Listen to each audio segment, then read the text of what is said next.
जन्म श्री ठाकुर मोर जगत जननी श्री लक्ष्मी माँ परम पूज्यपाठ श्री गौरा आदि देवता आचार्य देव ठाकुर परिवार सभी समस्त मोर अनंत प्रणाम। उपस्थित मोर प्रिय पूज्य परिचालक भक्तवृंदा कर्मी मंडली गुरुग्रथ मातृ मंडली छोट छोट पिला समस्त मोर आंतरिक राय एवं जय जय हो। आज ये जो सत्संग बहुत दिन प्रोग्राम ही आसला किंतु डेट ठीक से नथिला आउ तपस्वी माँ बारंबार कहती जे आमे एठी गोटे सत्संग करबा तो जहाँ भी हो बहुत सौभाग्य जे आपण मानक गमन में उपस्थित ही एठी आई ठाकुर कथा के कहबार सुयोग मिली।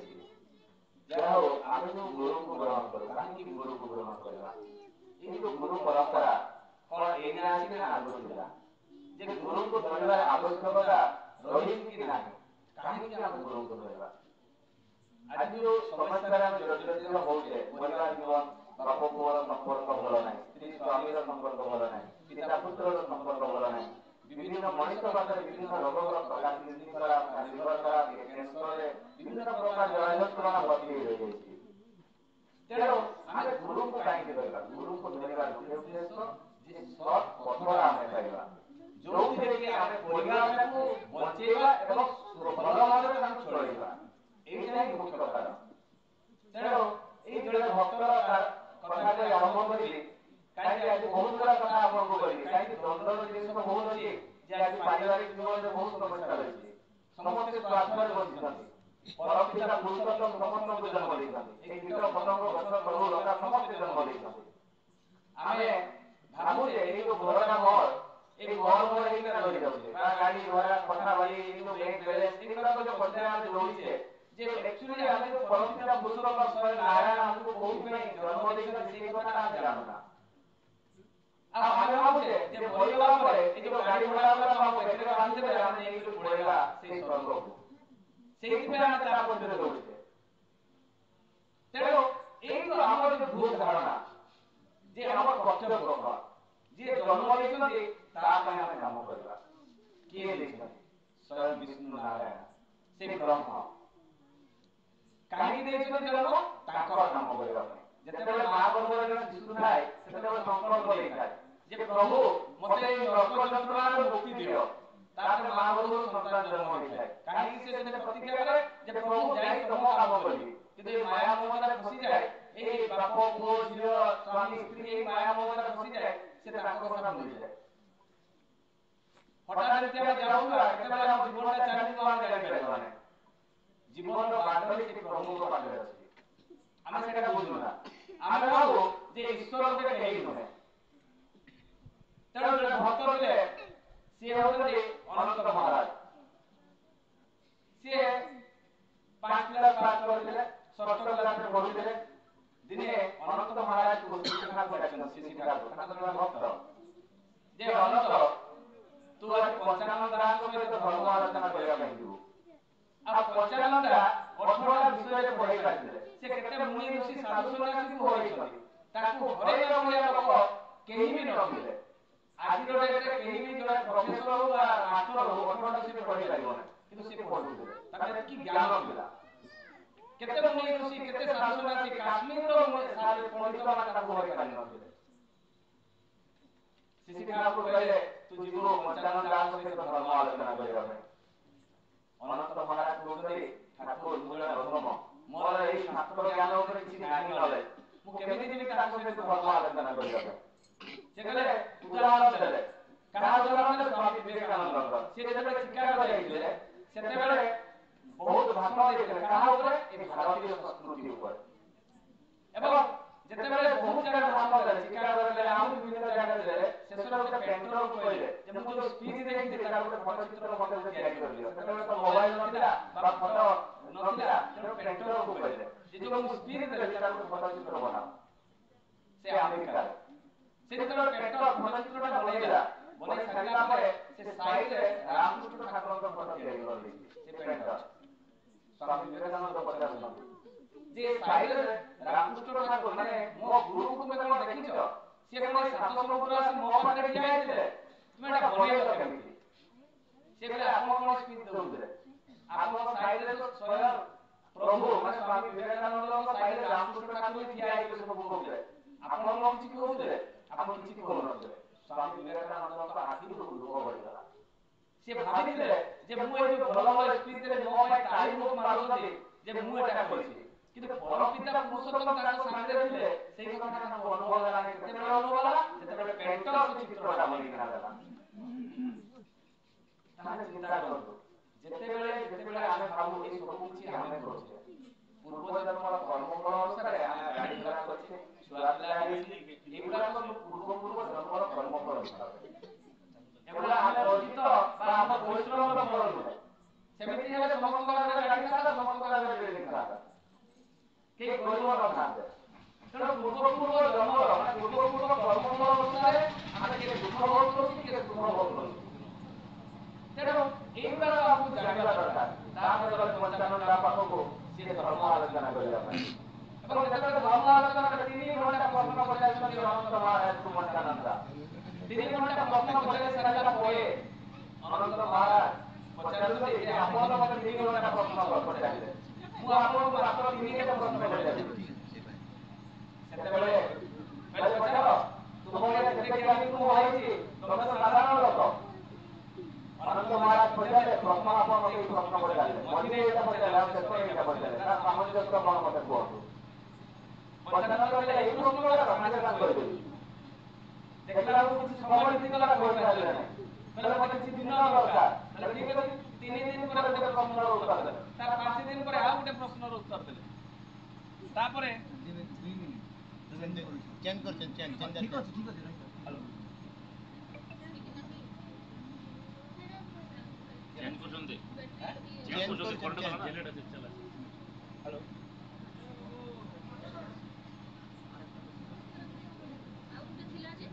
अरे सेठे कनेक्टर चेंज करू जनरेटर पॉइंट रे चेंज करू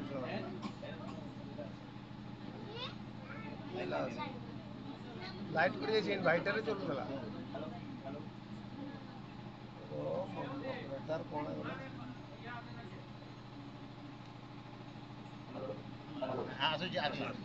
आउ 7 दिन पर आउ गोटे प्रश्न उत्तर देले माने 15 दिन लागि से तीनटा प्रश्न उत्तर देबा पंचानन पचारिले गुरु भाई सेतेबेले ଅନନ୍ତ ମହାରାଜ କହିଲେ ମୋର ଗୁରୁ ମନ୍ଦିର ଶିକ୍ଷା ଆନ୍ଦୋଳନ କରୁଛନ୍ତି ତାକୁ ଦେଖା କରିବା ପାଇଁ ସେ ଆସିଲେ ଠାକୁରଙ୍କ ପାଖରେ ସେ ଦେଖା ଦେଲେ ଆମ ପ୍ରଭୁଙ୍କ ପାଇଁ କହିଲେ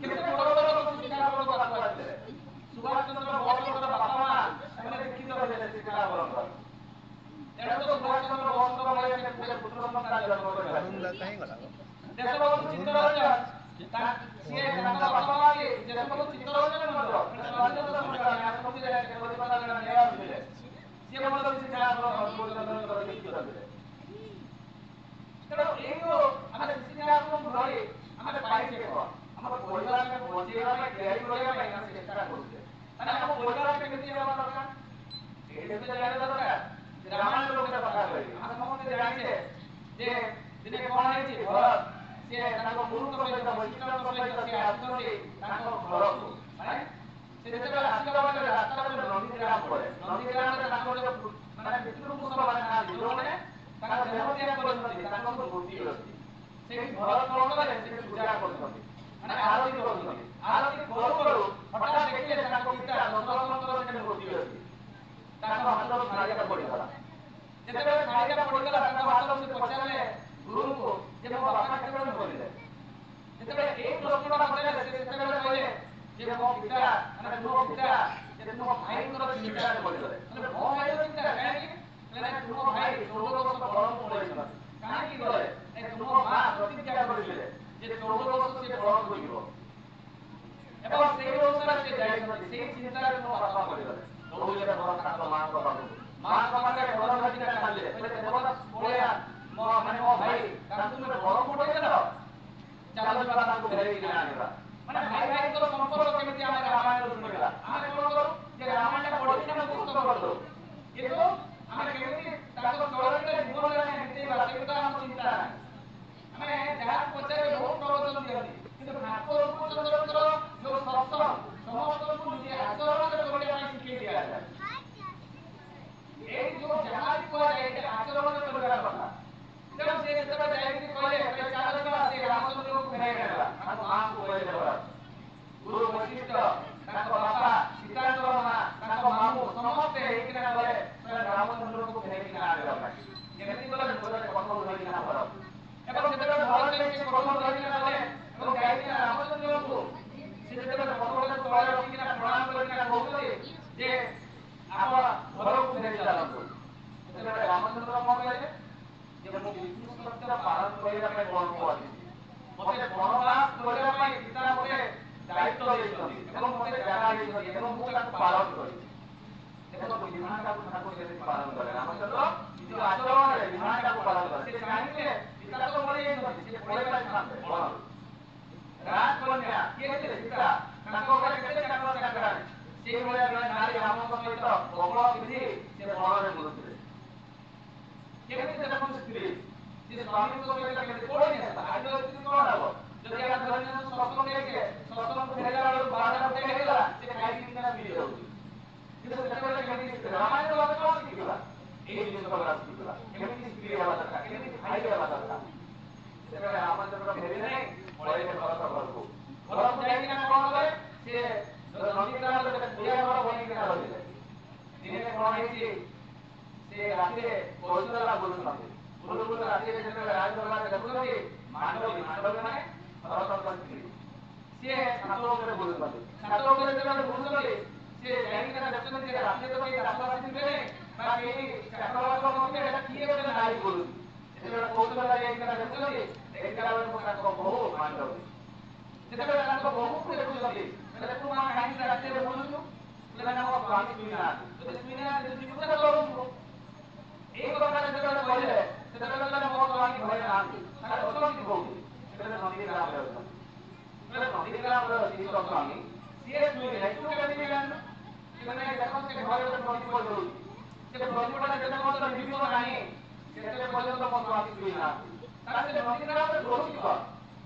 ସେତେବେଳେ ଯେତେବେଳେ ପଚାରିଲେ ତାଙ୍କ ମା, ଶାଶୁମା, ସେତେବେଳେ ସିଏ ସେଠି ଯାଇ ଯେତେବେଳେ ରାମଙ୍କୁ ଫେରିବା ପାଇଁ ଯାଇଥିଲେ, ସେ ସେଠି ପ୍ରତିଜ୍ଞା କଲେ ଯେ ରାମ ଯେମିତି ଖାଉଛନ୍ତି, ଯେମିତି ପିନ୍ଧୁଛନ୍ତି, ଯେମିତି ରହୁଛନ୍ତି ମୁଁ ବି ରହିବି। କେମିତି ଦେଖନ୍ତୁ ଭାଇ ଭାଇ ଭାଇଙ୍କର କେମିତି ସମ୍ପର୍କ। ପୁଣି ମାଣ୍ଡବୀକୁ କହୁଛନ୍ତି କୌଶଲ୍ୟା ଯେ ବୋହୂ ତୁ ଗଲୁନି ତୋ ସ୍ୱାମୀ ପାଖରେ ରହିବା ପାଇଁ। ସେତେବେଳେ ମାଣ୍ଡବୀ କହୁଛନ୍ତି ମୋ ସ୍ୱାମୀ କହିଛନ୍ତି ଘରେ 3ଟା ଶାଶୁମା ମାନେ ମା ଅଛନ୍ତି, ତାଙ୍କର ସେବା ଯତ୍ନ କରିବା ତୁମର ଦାୟିତ୍ୱ। ସୀତାମା ତ ନାହାନ୍ତି, ତୁମ ଉପରେ ବେଶୀ ଦାୟିତ୍ୱ। ଦେଖନ୍ତୁ ସ୍ୱାମୀ କହିଛନ୍ତି ଶାଶୁଙ୍କର ସେବା କରିବା ପାଇଁ। ଆଜି କଣ ଏମିତି ବୋହୂ ମିଳିବ? ଆଜି ତ ବୋହୂ ନିଜ ସ୍ୱାମୀକୁ ନେଇକିନା ପଳଉଛି ଟାଉନରେ ରହିବା ପାଇଁ। ରାମାୟଣରୁ ଆମେ କଣ ଶିଖୁଛେ? ଚିନ୍ତା କରନ୍ତୁ। ରାମାୟଣ ତ ପ୍ରତ୍ୟେକ ଗାଁରେ ପଢା ହଉଛି, ୟୁଟ୍ୟୁବରେ ତ ଆମେ ଦେଖୁଛେ, କଣ ହେଲେ ଚରିତ୍ରରେ ଆମର ହଉଛି? କେବେ ନୁହେଁ। ପୁଣି ସେଇ ସମୟରେ କଣ କହୁଛନ୍ତି ଯେ କୌଶଲ୍ୟା କହିଲେ କୈକେୟୀଙ୍କ ସହିତ ମୁଁ ଯିବି ଭରତକୁ ଦେଖିବା ପାଇଁ, ଶତ୍ରୁଘ୍ନଙ୍କୁ ଦେଖିବା ପାଇଁ, ସେମାନେ କଣ କରୁଛନ୍ତି। ଯେତେବେଳେ ଯାଇ କୈକେୟୀ କୌଶଲ୍ୟା ସମସ୍ତେ ଯାଇ ଦେଖୁଛନ୍ତି, ଦେଖିଲା ବେଳେ ଭରତ ଶତ୍ରୁଘ୍ନଙ୍କ କୋଳରେ ଶୋଇଛନ୍ତି ଏବଂ ଶତ୍ରୁଘ୍ନ ଭରତଙ୍କର ମୁଣ୍ଡକୁ ଆଉଁସି ଦେଉଛନ୍ତି। ଆଜି କଣ ଏଇଭଳିଆ ଭାଇ ମିଳିବେ? ଆଜି ତ ହାତେ ଜମି ପାଇଁ ଫାଙ୍କା ହେଇଯାଉଛି ଭାଇ ଭାଇ ଭିତରେ। ତାହେଲେ ରାମାୟଣରୁ ଆମେ କଣ ଶିଖୁଛେ? ଆମେ ଏଇଗୁଡାକ ନିଜ ଜୀବନ ଚରିତ୍ରରେ ପାଳନ କରିବା। ଆମେ ହିଁ ଆମ ଘରର ଶତ୍ରୁ। ସେଇଥିପାଇଁ ତ ଆମ ଘରେ ଶୃଙ୍ଖଳା, ଝଗଡା, ଟେନସନ, ରୋଗ, ବ୍ୟାଧି, ଜ୍ୱାଳା, ଯନ୍ତ୍ରଣା ସେଇଥିପାଇଁ ତ। ଆମେ ଭାବିପାରୁନା ଯେ ମଣିଷ ଜନ୍ମ କେତେ ପୂର୍ଣ୍ଣ କରିଥିଲେ, ପୂର୍ବ ଜନ୍ମରେ କିଛି ଭଲ କାମ କରିଥିଲେ ବୋଲି ମଣିଷ ଜନ୍ମଟା ପାଇଲେ। ଯଦି ପୂର୍ଣ୍ଣ କରିନଥାନ୍ତେ କେବେ ମଣିଷ ଜନ୍ମ ପାଇନଥାନ୍ତେ। ଆଉ ଏଇ ମଣିଷ ଜନ୍ମଟାକୁ ଆମେ ଯଦି ଖରାପ ଦିଗରେ ଆମେ ବ୍ୟବହାର କରିବା, ତାହେଲେ କିଛି ଲାଭ ହବ ନାହିଁ। ତେଣୁ ଏଇ ଯୋଉ ଗୁରୁ ଗ୍ରହଣ କଲେ, ଏଇଗୁଡାକ ଆମେ ଶିଖିଲେ। ଶିଶିକାଶ୍ରମକୁ ରହିଲେ ଏଇ ପରିବାର ଜୀବନଟା କେମିତି ସୁପରିଚିତ ହବ, ଆମେ କେମିତି ସୁସ୍ଥ ସବଳ ରହିବା, ଏଇ ଜିନିଷଟା ଆମେ ଶିଖିବା। ସେଇଥିପାଇଁ ତ ଗୁରୁ ଗ୍ରହଣର ଆବଶ୍ୟକତା କଣ? ଋଗ୍ବେଦର କଥା କହିଲି, କାହିଁକି ଆମେ ଗୁରୁ ଗ୍ରହଣ କରିବା? ଗୁରୁ ଗ୍ରହଣର ଆବଶ୍ୟକତା ରହିଛି। ଏଇଦିନ ଶିବ ଏବଂ ପାର୍ବତୀ ବସିଛନ୍ତି ଏବଂ ବସିକିନା ପାର୍ବତୀ ପ୍ରଶ୍ନ କରୁଛନ୍ତି ଯେ ପ୍ରଭୁ ଯେ ଏଇ ମଣିଷମାନେ ବହୁ ଦେବାଦେବୀଙ୍କୁ ମାନେ ପୂଜା କରୁଛନ୍ତି, କାହାକୁ ପୂଜା କଲେ 33 କୋଟି ଦେବାଦେବୀ ପୂଜା ପାଇବେ? 33 କୋଟି ମାନେ 33 ପ୍ରକାରର ଦେବାଦେବୀ। 33 କୋଟି ମାନେ କରୋଡ଼ ନୁହେଁ, 33 ପ୍ରକାରର ଦେବାଦେବୀ। ତାହେଲେ ଏଇ ସବୁ ଦେବାଦେବୀ କାହାକୁ ପୂଜା କଲେ?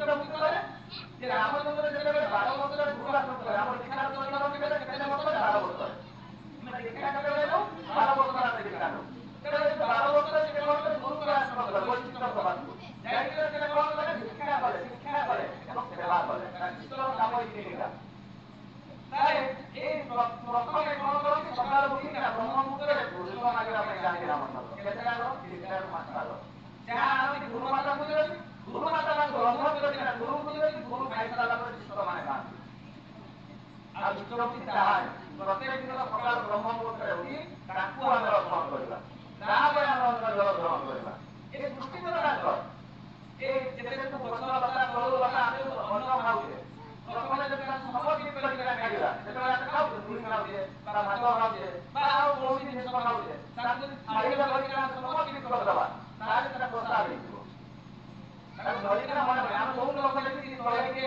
ଭାତ ପକେଇ ଦେଇକି ଚୋଳ କରନ୍ତି ମାନେ ଠାକୁରଙ୍କୁ କଣ ତଳେ ଦିଆଯାଏ ଆମେ ଏଇ ଛୋଟ ଛୋଟ ଜିନିଷ ଗୁଡାକ ଆମେ ଦେଖୁ ବହୁତ ଲୋକ କଣ କରନ୍ତି ଏଇ ଯୋଉ କାନ୍ଥରେ ହନୁମାନର ମୂର୍ତ୍ତିଟା ଟାଙ୍ଗି ଦିଅନ୍ତି ହନୁମାନର ମୂର୍ତ୍ତି କଣ ଆରେ ସିଏ କଣ ଆମ ଚୌକିଦାର ଆମେ ଭଗବାନ ବୋଲି ହନୁମାନଙ୍କୁ ମାନୁନା ଆମେ ଭାବୁ ଦୁଆରେ ଯଦି ଆମେ ହନୁମାନ ଫଟୋଟା ଟାଙ୍ଗିଦେବା ତାହେଲେ ଆମ ଘରକୁ ଭୂତ ପ୍ରେତ ଆସିବେନି ଆପଣମାନେ ଦେଖିବେ ଯାହା ଘରେ ହନୁମାନ ଫଟୋ ଟଙ୍ଗା ହେଇଥିବ ତା ଘରେ ବେଶୀ ବିଶୃଙ୍ଖଳା କାହିଁକି ଆମେ ଭଗବାନ ତାକୁ ଅନ୍ତରରେ ରଖିବା ଭଗବାନଙ୍କୁ ଜୀବନ୍ତ ବୋଲି ଭାବିବା ସତ ନୁହେଁ ସିଏ ହେଉଛି ଆମର ଆଦର୍ଶ ଆଜି ବହୁତ ଜାଗାରେ ଦେଖୁଛି ଏଇ ଯୋଉ ହରିକୀର୍ତ୍ତନ କୀର୍ତ୍ତନ ହଉଛି ଏଇ ଯୋଉ ହରିକୀର୍ତ୍ତନ କୀର୍ତ୍ତନ ହରେ କୃଷ୍ଣ କୃଷ୍ଣ ହରେ ହରେ ରାମ ରାମ ରାମ ହରେ ଏଇଟା ହେଉଛି ବେଦରୁ ଋଗ୍ବେଦରୁ ଉଦ୍ଧୃତ ୟାର ଗୋଟେ ସ୍ୱର ଅଛି ଆମେ କଣ କରୁଛୁ ଝିଅ ପୁଅ ଡିସ୍କସନ୍ କରିଦଉଛେ ମାନେ ଆମେ କେତେ କଦର୍ଯ୍ୟ ଗତିକୁ ଯାଉଛେ ସେଇଥିପାଇଁ ତ ଶିକ୍ଷା ଆଶ୍ରମକୁ ଆମେ ଧରିଛେ ଯେ ଆମେ ଏଇ ଯୋଉ କଦର୍ଯ୍ୟ ବୁଦ୍ଧି ଗୁଡାକ ଆମ ମନ ଭିତରେ ପଇସା ଇନକମ୍ କରିବା ଚକ୍କରରେ ଆମେ ଯୋଉ ଏଇ ଯୋଉ ଶାସ୍ତ୍ରକୁ ବିକୃତ କରୁଛେ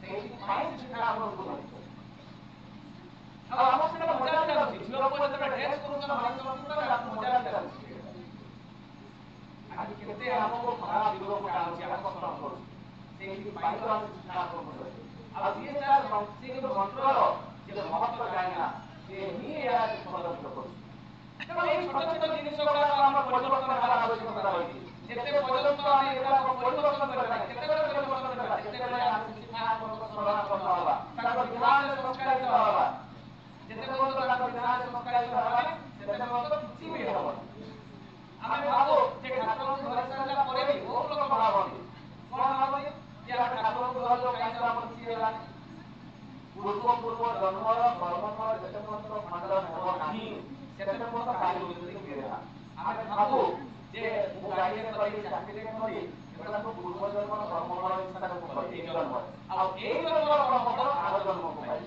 ତାର ଗୋଟେ ଉଦାହରଣ ମୁଁ ଦେବି ଦିନେ କଣ ହେଇଛି ଯେ ସ୍ୱୟଂ ପ୍ରଭୁ କିଏ ଶ୍ରୀକୃଷ୍ଣ ତାଙ୍କ ମା ଦେବକୀଙ୍କୁ ପ୍ରଶ୍ନ କରୁଛନ୍ତି ଯେ ପୁଅ ତୁ ତ ବିଶ୍ୱ ବ୍ରହ୍ମାଣ୍ଡର ମାଲିକ କାହାକୁ କହୁଛନ୍ତି କୃଷ୍ଣଙ୍କୁ ତୁ ତ ବିଶ୍ୱ ବ୍ରହ୍ମାଣ୍ଡର ମାଲିକ ତୁ ଯେତେବେଳେ ମୋ ଗର୍ଭରୁ ଜନ୍ମ ହେଲୁ ତୁ ତ ସେଦିନ ମୋତେ ବଞ୍ଚେଇ ପାରିଥାନ୍ତୁ ଏଇ କାରାଗାରରୁ ମୁକ୍ତି କରିପାରିଥାନ୍ତୁ ମୁଁ ଯେ 14 ବର୍ଷ ଏଇ କାରାଗାରରେ ରହିଲି ତୁ କାହିଁକି ମୋତେ ମୁକ୍ତି କଲୁନି ତୁ ତ ବିଶ୍ୱ ବ୍ରହ୍ମାଣ୍ଡର ମାଲିକ ତୁ ଚାହିଁଥିଲେ ତୋ ମା ମୋତେ ଏତେ କଷ୍ଟ ପାଇଲା ଏଇ ଯୋଉ ଜେଲରେ ରହି କଂସର ଜେଲରେ ରହି ତୁ ତ ଚାହିଁଥିଲେ ସେଇଦିନ ମୋତେ ବଞ୍ଚେଇ ପାରିଥାନ୍ତୁ ସ୍ୱୟଂ ପ୍ରଭୁ ଶ୍ରୀକୃଷ୍ଣ କେତେ ସୁନ୍ଦର ଉତ୍ତରଟି ଦେଉଛନ୍ତି କଣ କହିଲେ ଯେ ମା ତୁମେ ଯେତେବେଳେ ଆର ଜନ୍ମରେ ନା ପୂର୍ବ ଜନ୍ମରେ ଯେତେବେଳେ ସ୍ୱୟଂ ପ୍ରଭୁ ରାମଚନ୍ଦ୍ର ହିଁ ଜନ୍ମଗ୍ରହଣ କରିଥିଲେ ସେତେବେଳେ ତୁମେ କୈକେୟୀ ହିଁ ଜନ୍ମଗ୍ରହଣ କରିଥିଲ ତୁମେ ଏଇ ଯୋଉ ମନ୍ଥରା ସହିତ ପଡ଼ି ତୁମେ ଯୋଉ ମୋତେ 14 ବର୍ଷ ବନକୁ ପଠେଇଲ ମୁଁ ଯେ ଖାଲି ପାଦରେ ଚାଲି ଚାଲି 14 ବର୍ଷ କେତେ କଷ୍ଟ କରିଥିଲି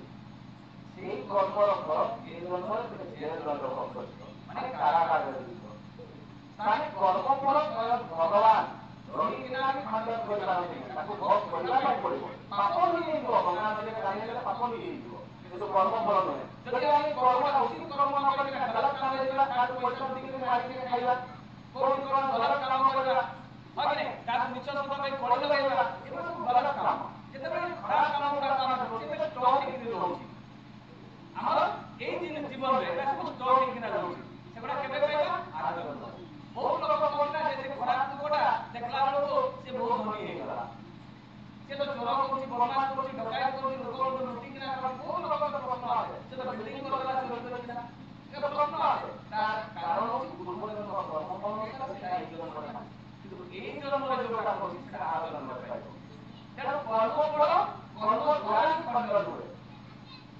तेणु आम बहुत लोग जो दीक्षा नहीं सारा आम भर गोटे गोटे जागृत हुए जे आम तो एत दिन है दीक्षा ने कहीं आम तो उन्नति हो कहीं आम तो किसी नहीं पारे आम जो विधानटा को निज जीवन चरित्र में पालन करला ताहारे जाई उन्नति हो जेते पर्यंत जीवन चरित्र में पालन न करला सेते पर्यंत किछि हेबो दी जण भिखारी थाते ସେମାନେ କଣ କରନ୍ତି ଯେ ସବୁଦିନ ଭିକ ମାଗିବା ପାଇଁ ଯାଆନ୍ତି ଦିନେ ଏଇଭଳିଆ ଯାଉ ଯାଉ ଜଣେ ରୀତିକ ଦ୍ୱାରା ପ୍ରବଚନ ଦଉଛନ୍ତି ଯେ ଯିଏ ଶ୍ରୀ ଶ୍ରୀ ଠାକୁର ଅତୁଳଚନ୍ଦ୍ରଙ୍କର ଦୀକ୍ଷା ନେବ ତାର ଦୁଃଖ ଦୂରେଇଯିବ ସେ ସୁଖ ଶାନ୍ତିରେ ରହିବ ଏ ଦି ଜଣ ଭିକାରୀ ଏଟା ଶୁଣିଥାନ୍ତି ଶୁଣିଲା ପରେ ସେମାନେ କହିଲେ ଆମେ ବି ତ ଦୀକ୍ଷା ନେଲେ ଭଲ ହୁଅନ୍ତା ଯଦି ଆମର ଦୁଃଖଟା ଦୂରେଇଯିବ ତାହେଲେ ତ ଭଲ କଥା ତାଙ୍କ ମନେ ମନେ ଚିନ୍ତା କଲେ ଯେ ଆମେ ଦୀକ୍ଷା ନେଲେ ପଠା ବାଡ଼ି ଘର ଦ୍ୱାରା ସବୁ ହେଇଯିବ ତ ଯାହା ବି ହଉ ସତ୍ସଙ୍ଗ ସରିଲା ଆନନ୍ଦ ବଜାର ଖାଇଲେ जब भंडारा खाई सारा पड़े से ये कोई से कथा ताको खुदी खुदी पाइले जड़े रीति द्वारा कहछन जते बेले जड़े सहमति रीति द्वारा ए कथाटा कहले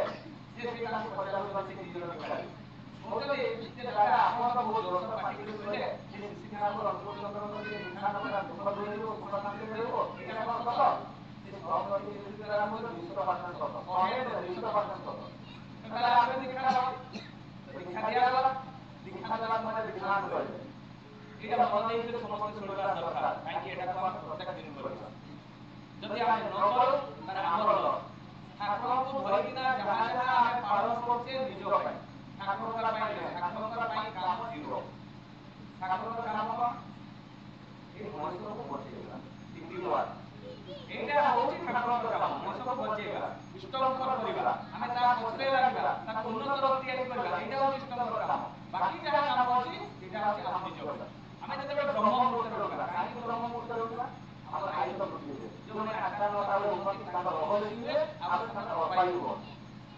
आपण ए जिंसटा लक्ष्य करथिबे तेणु ब्रह्म मुहूर्त उठी के आमे कोइला कोन नाम ध्यान काहे कि करला हम ए भितरे पिटुटारी और विनायक ग्राम थाए हला जो विनायक ग्राम रे बेलाकालीन खेल चलो से रसोड़ा आ जो पिटुटारी ग्राम 9 प्रकार से खेल से रसोड़ा आसे को हम जो खाद्य खाओ से भितर से रसोड़ा को आसे आसिकिना से पिटुटारी और विनायक ग्राम छोटा छोटा दाना वाला से चावल मुठी दिया से जमा आ से माने विटामिन ए शरीर को सतेज रखे बाध्यक जल्दी करेना एवं दुर्बल करेना और कौन रोग करेना तारे एटा खेलित अवस्था करे राती যদি আমরা নামধ্যান করো সেই মাধ্যমে এই রসগোল্লাটা বহুত পরিমাণে খেলিত হবে এটা খেলিত হলে কোন লাভ হচ্ছে আমার যে খেলিতে হলে আমরা এই বহু লোকଙ୍କର 40 আইলে 40 ବର୍ଷ ପରେ ଆଖିର ପାୱାର କମିଯାଏ କାହିଁକି କମେ ଯେ ବେଲାକାଲି ଖେଳିତ କମିଯାଏ ବୋଲିକା ତ ଯେତେବେଳେ ବେଲାକାଲି ଖେଳିତ ବଢିଯାଏ ସେ ସେତେବେଳେ କଣ ହୁଏ ଆମର ବହୁତ ମାନେ ଭଲ ଆଖି ହୁଏ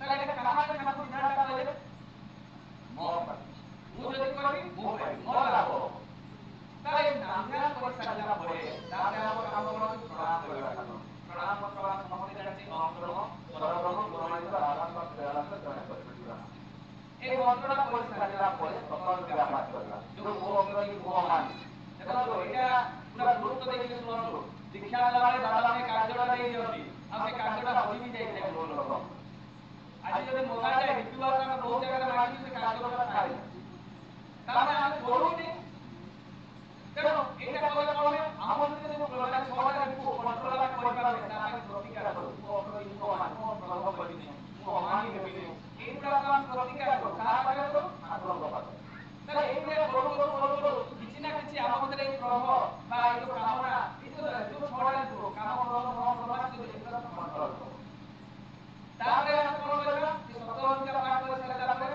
ପୁଣି ପ୍ରଣାମ କରିବା ପ୍ରଣାମ କଲା ପରେ ଇଷ୍ଟଭୂତି ହେଉଛି 5ଟା ମହାଯଜ୍ଞ ଦେବଯଜ୍ଞ ଋଷିଯଜ୍ଞ ପିତୃଯଜ୍ଞ ମାତୃଯଜ୍ଞ ଭୂଯଜ୍ଞ ଏବଂ ଗୃହଯଜ୍ଞ ତାହେଲେ ଦେବଯଜ୍ଞ କଣ କିଏ ମାନେ ଇଷ୍ଟଭୂତି ଦିଅନ୍ତି ଏଇ ଯୋଉ ପରମ୍ପରାଟା ମାନେ ମୁନି ଋଷି ମାନେ ସବୁ କରୁଥିଲେ ଇଷ୍ଟଭୂତିଟା ସକାଳୁ ଉଠିକିନା ସୂର୍ଯ୍ୟକୁ ତର୍ପଣ କରୁଥିଲେ ପାଣି ଭିତରେ ଠିଆ ହେଇକି ତର୍ପଣ କରୁଥିଲେ ମୁନି ଋଷି ମାନେ ପ୍ରଥମେ ସେ ଦଉଥିଲେ ତାପରେ ଯାଇକି ସେମାନେ ଖାଉଥିଲେ ତେଣୁ ଏଇ ପରମ୍ପରାଟା ଏଟା ହେଉଛି ଋଷି ପରମ୍ପରା ଏଗୁଡ଼ା ହେଉଛି ବ୍ରାହ୍ମଣ ମାନେ କରନ୍ତି ଆଜି ଠାକୁର ସମସ୍ତଙ୍କୁ ଦେଇ ଦେଇଛନ୍ତି ଏଗୁଡ଼ା ତ ସମସ୍ତଙ୍କୁ ଦେଇଛନ୍ତି ସମସ୍ତେ କରିବେ ତାହେଲେ ଏଇ ଯୋଉ 5ଟା ମହାଯଜ୍ଞ ଋଷିଯଜ୍ଞ ମାନେ କଣ ମୋର ଯେମିତି ଗୋତ୍ର ଆତ୍ରେୟ ଗୋତ୍ର ମୋ ଋଷି ହେଉଛନ୍ତି ଆତ୍ରେୟ ଋଷି ମୁଁ ତାଙ୍କ ପୁଅ ଏମିତି କେତେ ତଳେ ଅଛି ଯେ ତା ଠିକଣା ନାହିଁ ତେଣୁ ମୁଁ ଯେତେବେଳେ ଇଷ୍ଟଭୂତି ଦଉଛି ମୋର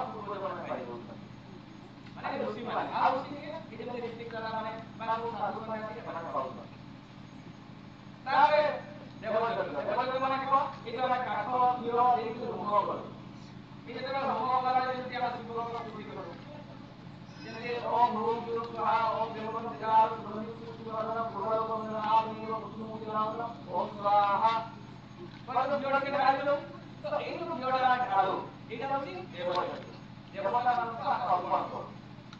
ତାହେଲେ ଆମେ ଇଷ୍ଟଭକ୍ତି ମାଧ୍ୟମରେ ଆମେ ଦେବତା ମାନଙ୍କୁ ବି ପ୍ରତ୍ୟେକ ଦିନ ଭୋଗ ଦଉ।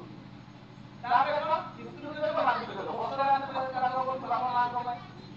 ଯେତେବେଳେ ଗୁରୁଙ୍କୁ ଆମେ ଦଉଛେ ସେତେବେଳେ କଣ ହଉଛି ଗୁରୁଙ୍କୁ ଦେଲା ବେଳେ ଏଇ ମାତା ପିତା ମାନେ ମୋ ବାପା ତାଙ୍କ ବାପା ମାନେ ତିନି ପୁରୁଷ ବର୍ଗ ପ୍ରତ୍ୟେକ ଦିନ ପାଉଛନ୍ତି। ମାନେ କେତେ ଗୁରୁତ୍ୱପୂର୍ଣ୍ଣ କଥା ଆମେ ପ୍ରତ୍ୟେକ ଦିନ ଆମ ମାନେ ପୂର୍ବଜ ମାନଙ୍କୁ ଆମେ ଦଉଛେ ଗୁରୁଙ୍କୁ ଦେଲେ ସେମାନେ ପାଆନ୍ତି। ତାପରେ କଣ ଭୂଯଜ୍ଞ ମାନେ ଗୋରୁ ଗାଈ ଛେଳି ମେଣ୍ଢା ଗଛ ପତ୍ର ଏମାନେ ବି ପାଆନ୍ତି। ଏ ସୃଷ୍ଟିର ଯିଏ ଯିଏ ଅଛନ୍ତି ସମସ୍ତେ ପାଆନ୍ତି। ଆଉ ଗୁରୁଯଜ୍ଞ ହଉଛି ଅତିଥି ଦେବୋ ଭବ। ଘରକୁ ଯଦି ଭିକାରୀଟା ବି ଆସେ ଅତିଥି ଭାବେ ତାକୁ ସେବା କରିବା। ତାହେଲେ ଏଇଟା ହଉଛି ଇଷ୍ଟଭକ୍ତି ପାଞ୍ଚଟା ମହାଯଜ୍ଞ ଆମେ ପ୍ରତ୍ୟେକ ଦିନ କରୁଛେ ଆମ ଘରେ ଯଜ୍ଞ। ତାପରେ କଣ କରିବା ତାପରେ ଆମର ଆରମ୍ଭ ହବ ପ୍ରାର୍ଥନା। ପ୍ରାର୍ଥନା କଲେ ଆମର ଲାଭ କଣ? ପ୍ରାର୍ଥନା କଲେ ଆମେ ତାଳି ମାରୁ। ତାଳି ମାରିଲା ବେଳେ ଶିରା ଗୁଡାକ ହାତର ଶିରା ବଡି ସହିତ କନେକ୍ଟ ଅଛି। ଗୋଡର ଆଉ ହାତର ଆମେ ଯେତେବେଳେ ତାଳି ମାରୁ ଉଦ୍ଦଣ୍ଡ ସେଇ ସମୟରେ କଣ ହୁଏ ଏଇଗୁଡାକ ନାର୍ଭ ଗୁଡାକ ଆକ୍ଟିଭ ହୁଏ। ତାହେଲେ କାହା ବେନିଫିଟ ଏଗୁଡାକ ନିଜର ଆମେ ଠାକୁର ପାଇଁ ଏଗୁଡା କରୁନୁ କିନ୍ତୁ ଠାକୁର ଡିମାଣ୍ଡ ଦେଇଛନ୍ତି କାହା ପାଇଁ ଆମ ପାଇଁ ମାନେ ମୋ ପାଇଁ।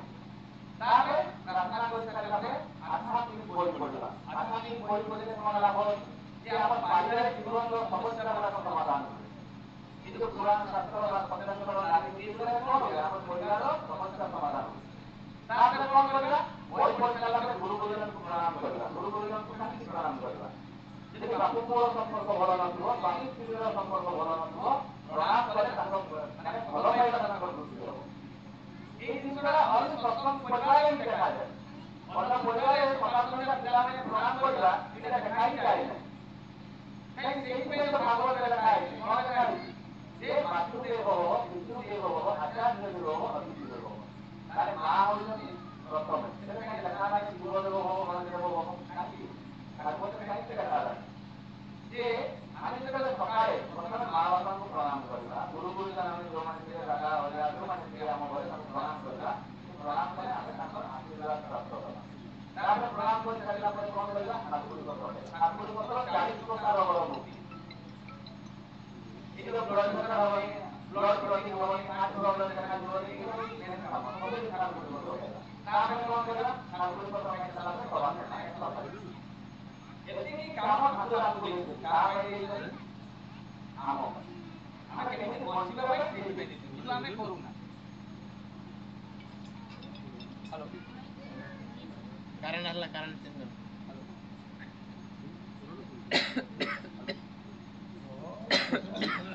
କରେଣ୍ଟ ଆସିଲା ନା ଚେଞ୍ଜ କରୁଛ ଏଇଟା ତ ଅଛି ସେଠୁ ଚେଞ୍ଜ କରିବୁ ସେଠି ଚେଞ୍ଜ କରୁଛ କରେଣ୍ଟ ଆସିଲା ନା ଚେଞ୍ଜ କରୁଛ। ହ୍ୟାଲୋ ହଁ ତାହେଲେ ଏଇଗୁଡାକ ଯେ ଆମେ ମୁଁ ଯୋଉ କଥା କହିଲି ଇଷ୍ଟଭକ୍ତି କଥା ଯେ ଆମେ ଯଦି ଗୁରୁଙ୍କୁ ଦଉ ତେତିଶ କୋଟି ଦେବାଦେବୀ ପାଆନ୍ତି ତାର ବି ତ କିଛି ପ୍ରମାଣ ଦରକାର। ତାହେଲେ ସେଇଦିନ ଯୋଉ ପାର୍ବତୀ ପ୍ରଶ୍ନ କରିଥିଲେ ଯେ ଏଇ କଥାଟା ମୁଁ ଟିକେ ଡାଇଭର୍ଟ ହେଇଗଲା କାହିଁକି ଯେ ଏଇ କଥା ଗୁଡାକ ସବୁ କହିଲେ କିଏ ମିଶିଗଲା କାହାକୁ କହିଲେ ସେ ଦି ଜଣ ଭିକାରୀଙ୍କୁ। ବହି ସାରିଲା ପରେ ସେ ଦି ଜଣ ଭିକାରୀ କଣ କଲେ ସେ ବିଧାନଟାକୁ ପାଳନ କଲେ। ବିଧାନଟା ପାଳନ କରି ସାରିଲା ପରେ ଯେତେବେଳେ 5 ବର୍ଷ ହେଇଗଲା ତାଙ୍କର କିଛି ଉନ୍ନତି ହେଲା ନାହିଁ। ଠାକୁରଙ୍କ ଦୀକ୍ଷା ନେଲା ପରେ ତାଙ୍କର କିଛି ଉନ୍ନତି ହେଲା ନାହିଁ। ସେମାନେ ନିଜେ ନିଜେ ଭାବିଲେ ସ୍ୱାମୀ ଭିକାରୀକି କହୁଛି ଯେ ମୁଁ ଆଉ ଆମେ ଇଷ୍ଟଭକ୍ତି କରିବାନି ଏଇଟା ଗୋଟେ ବେକାର ସଂସ୍ଥା ପଇସା ଫଇସା ଦେଇକି ସକାଳୁ ଏସବୁ ଧନ୍ଦା ଆମର କରବାର ନାହିଁ ଆମେ ଛାଡ଼ିଦେବା ଯିବା ବାବରା ହିମାଳୟକୁ ଠାକୁରଙ୍କଠୁ ଏସବୁ ଇଷ୍ଟଭକ୍ତି ପଇସା ମାଗିକି ନେଇ ଆସିବା। ଏଇ କଥାଟା ସେ ଦି ଜଣ ଭିକାରୀ ଚିନ୍ତା କଲେ।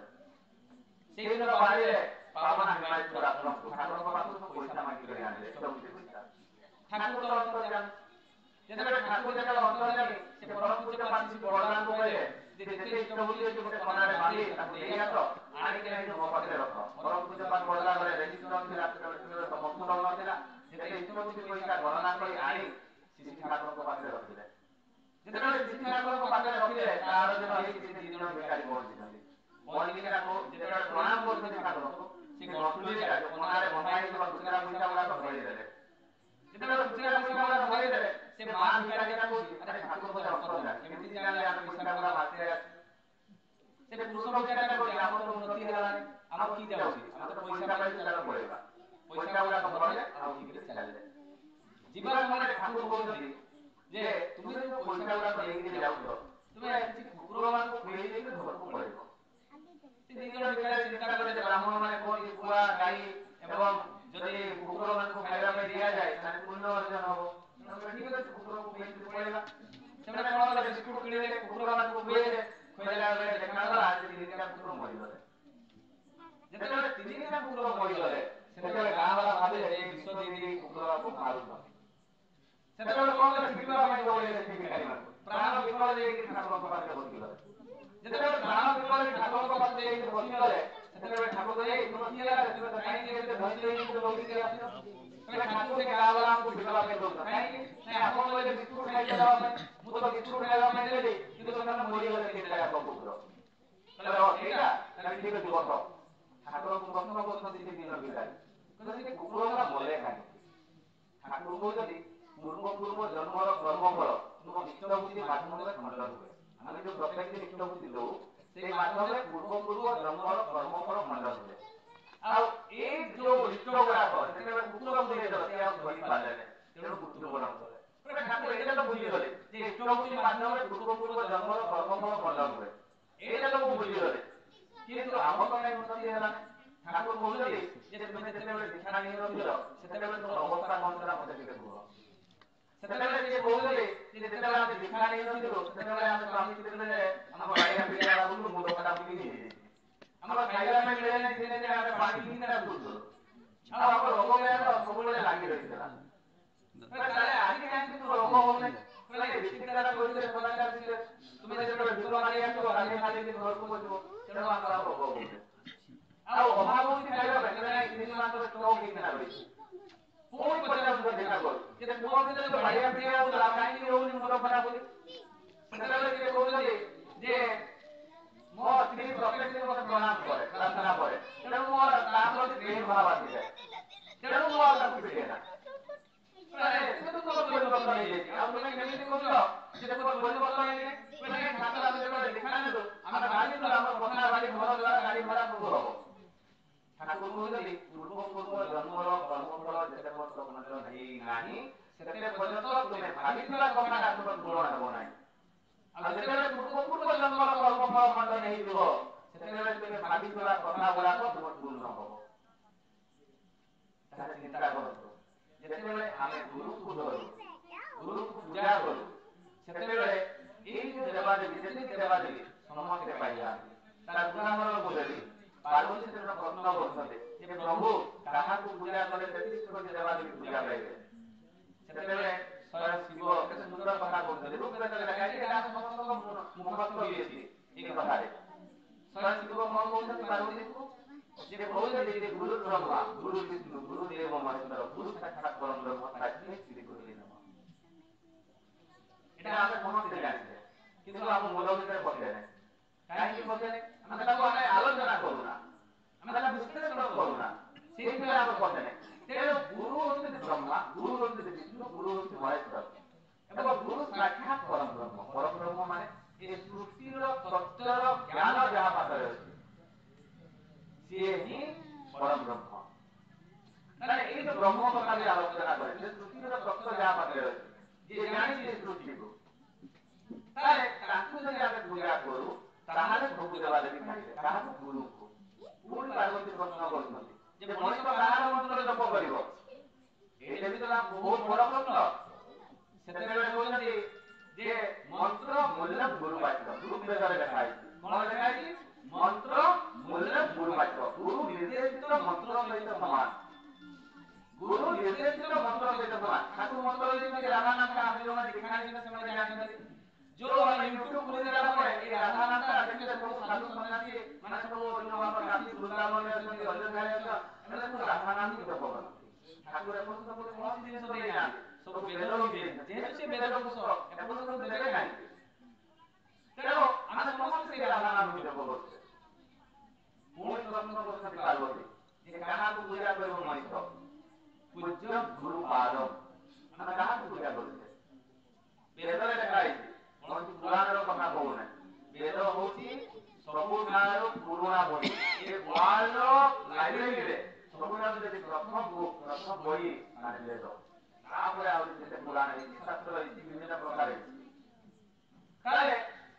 ସେଇଠି କୁହାଯାଇଛି କ'ଣ ଯେ ଗୁରୁଙ୍କର ପାଦକୁ ପୂଜା କଲେ ସବୁ ଦେବାଦେବୀ ପାଇବେ। ପୁଣି ପାର୍ବତୀ ପ୍ରଶ୍ନ କରୁଛନ୍ତି କାହାର କଥା ପୂଜା କରିବ? ସେତେବେଳେ କହୁଛନ୍ତି ଯେ ଗୁରୁଙ୍କର ଫଟୋକୁ ପୂଜା କରିବା କଥା।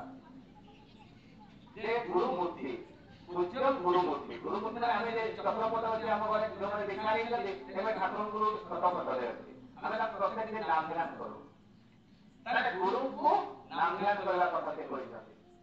ପୁଣି ଶେଷ ପ୍ରଶ୍ନ ପଚାରୁଛନ୍ତି ପାର୍ବତୀ ଯେ କାହାର କେମିତି କଲେ ସେ ମୋକ୍ଷ ପ୍ରାପ୍ତି ପାଇବ ମଣିଷ? ମୋକ୍ଷ ମୂଲ୍ୟ ଗୁରୁ କୃପା ଋଗ୍ବେଦରେ ଲେଖାଯାଇଛି। ତାହେଲେ ମୋକ୍ଷ କେମିତି ମିଳିବ? ଗୁରୁଙ୍କର ଯଦି କୃପା ହୁଏ ତାହେଲେ ମଣିଷ ମୋକ୍ଷ ପାଇବ। କୃପା ମାନେ କ'ଣ? ତଳେ ପାଇବା। ମାନେ ଯଦି ଆମେ ବିଧାନଟିକୁ ନିଜ ଜୀବନ ଚରିତ୍ରରେ ମୁଁ ଯୋଉ ବିଧାନ କଥା କହିଲି ସେ ବିଧାନଟାକୁ ଯଦି ନିଜ ଜୀବନ ଚରିତ୍ରରେ ପାଳନ କରେ ତାହେଲେ ଯାଇ ସେ ମୋକ୍ଷ ପାଇବ। ତାହେଲେ ଏଇ ଯୋଉ ଆମେ ବେଦର କଥା କହିଲେ କାହିଁକି କହିଲେ ଯେ ମଣିଷ ଇଜିଲି ବୁଝିପାରିବ। ଏ ଯୋଉ ଶାସ୍ତ୍ର ଜ୍ଞାନର କଥା ଯେତେବେଳେ କୁହାଯାଏ ଠାକୁରଙ୍କୁ ସେତେବେଳେ ବୁଝିପାରିବ। ସେଇଥିପାଇଁ ତ ମହାଭାରତରେ ଲେଖା ହେଇଥିଲା କ'ଣ ଲେଖା ହେଇଛି? ଯଦା ଧର୍ମସ୍ୟ ଗ୍ଲାନିର୍ଭବତି ଭାରତ। କାହିଁକି ଲେଖା ହେଲା? ଯେତେବେଳେ ଯେତେବେଳେ ଗ୍ଲାନି ହେବ ମୁଁ ଆସିବି। ମନା କରିଛନ୍ତି କି ଶ୍ରୀକୃଷ୍ଣ ଆଉ ଆସିବିନି ବୋଲିକି ନା? ସେ ତ ଗୀତାରେ କ୍ଲିୟର କରିଦେଲେ। ତାହେଲେ ଠାକୁର ଅନୁକୂଳ ଯେତେବେଳେ ଆଜି କ'ଣ ଗ୍ଲାନି ହେଇନି? ଆଜି ପିତା ପୁତ୍ର ସ୍ୱାମୀ ସ୍ତ୍ରୀ ସମସ୍ତଙ୍କ ଭିତରେ ବିଶୃଙ୍ଖଳ ରହିଛି। ଆଜି ପରିବାର ଭିତରେ ବିଶୃଙ୍ଖଳ ରହିଛି। ଭାଇ ଭିତରେ ବିଶୃଙ୍ଖଳ ରହିଛି। ସ୍ୱାମୀ ସ୍ତ୍ରୀ ଭିତରେ ବିଶୃଙ୍ଖଳ ରହିଛି। ଆଜି କ'ଣ ଗ୍ଲାନି ହେଇନି? ଆଜି କ'ଣ ଆବଶ୍ୟକତା ନାହିଁ ଶ୍ରୀ ଠାକୁରଙ୍କ ଆସିବା ପାଇଁ? ତେଣୁ ଆମେ ଶ୍ରୀ ଠାକୁର ଆଜି ଆସିଛନ୍ତି ପରିବାରକୁ ବଞ୍ଚେଇବା ପାଇଁ। କିନ୍ତୁ ଆମେ ବୁଝିପାରୁନା।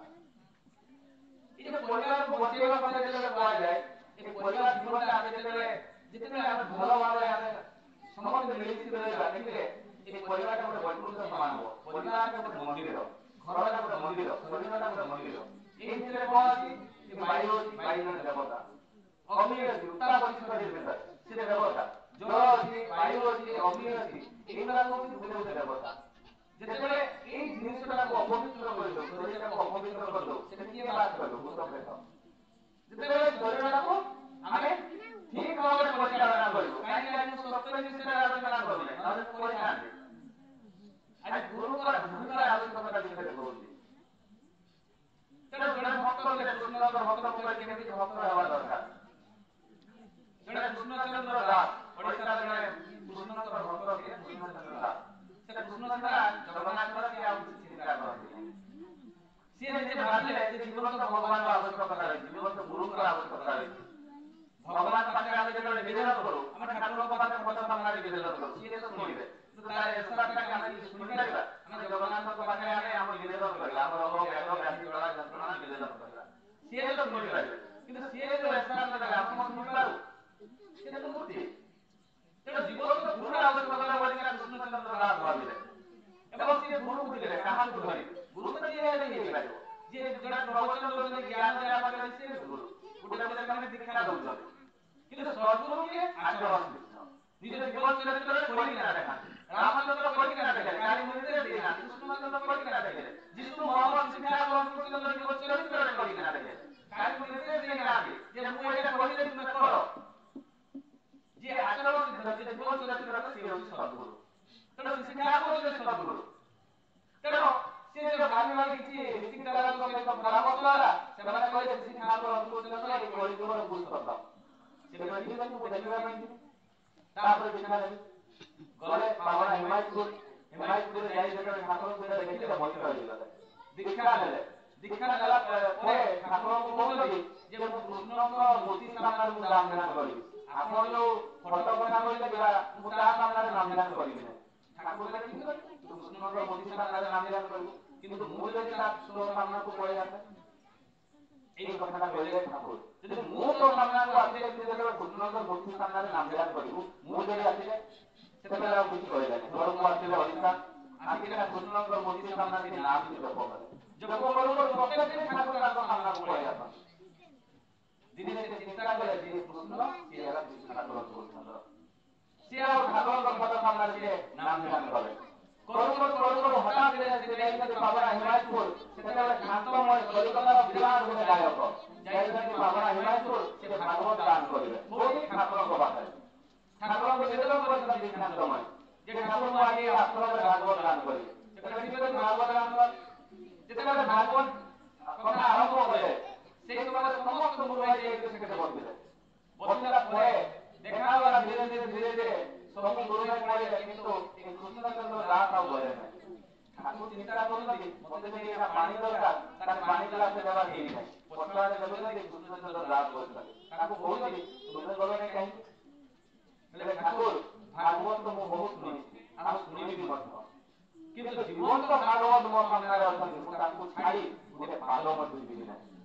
ତାହେଲେ କେତେ ଗୁରୁତ୍ୱପୂର୍ଣ୍ଣ କଥା। ଜୀବନ୍ତ ଗୁରୁ ଯେତେବେଳେ ବସିଛନ୍ତି ସେ ତ ସ୍ୱୟଂ ଭାଗବତ, ତେଣୁ ତାଙ୍କୁ ଛାଡ଼ିକିନା ବୁଝିବେନି। ଏଇଭଳିଆ ଭକ୍ତ ହେବା ଦରକାର। ଆମ ଜୀବନ ଚରିତ୍ରରେ ଯେତେ ପର୍ଯ୍ୟନ୍ତ ପାଳନ କରିବା ନାହିଁ ସେତେ ପର୍ଯ୍ୟନ୍ତ ଏଇ ଆମର ପରିବର୍ତ୍ତନ ହେବ ନାହିଁ।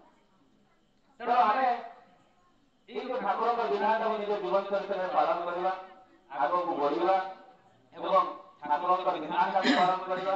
ବହୁତ କଥା ରହିଛି ଠାକୁରଙ୍କର, ଏ ଠାକୁରଙ୍କ କଥା କହିଲେ ସରିବ ନାହିଁ। ଯେତେବେଳେ ସୁଯୋଗ ମିଳିବ ଆପଣମାନଙ୍କ ଗହଣରେ କିଛି କଥା କହିବି ଠାକୁରଙ୍କ।